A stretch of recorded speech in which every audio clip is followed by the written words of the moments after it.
বন্ধুরা, আপনারা সবাই কেমন আছেন? আশা করি ভালোই আছেন। আজ আবার একটি নতুন ভিডিও নিয়ে চলে এসেছি আপনাদের সামনে। দয়া করে ভিডিওটা শেষ পর্যন্ত দেখবার অনুরোধ রইল। ভালো লাগলে অবশ্যই লাইক, শেয়ার এবং সাবস্ক্রাইব করতে ভুলবেন না। চলুন শুরু করা যাক। মানুষের মনের মধ্যে একটা আতঙ্ক সৃষ্টি হয়েছে। তার কারণ এই অত্যাধিক গরমে মানুষ দুর্বিষহ হয়ে পড়েছে। অত্যাধিক গরমের ফলে মানুষ ক্রমশ অত্যাধিক কমজোরি হয়ে যাচ্ছে। অত্যাধিক ঘাম হওয়ার ফলে শরীরের মধ্যে অত্যাধিক পরিমাণ ডিহাইড্রেশন দেখা দিচ্ছে।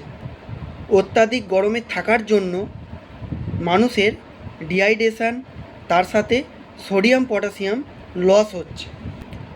ইউরিনেশন ঠিকঠাক হচ্ছে না। তার ফলে শরীরে বিভিন্ন রকম রোগ দেখা দিচ্ছে। মানুষ ভাবতে পারছে না কি করবে।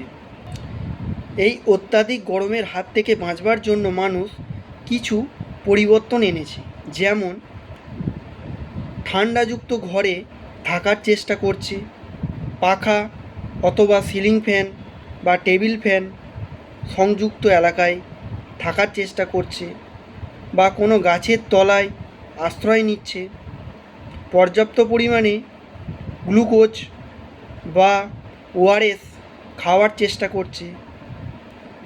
মানুষ চেষ্টা করছে এই অত্যাধিক গরমের হাত থেকে কিভাবে কিছুটা সময় নিজেকে শান্ত রাখা যায়। গরমের হাত থেকে বাঁচবার কিছু যদি সঠিক উপাদান বা পরিবর্তন করতে পারেন তাহলে অবশ্যই ভালো থাকবেন।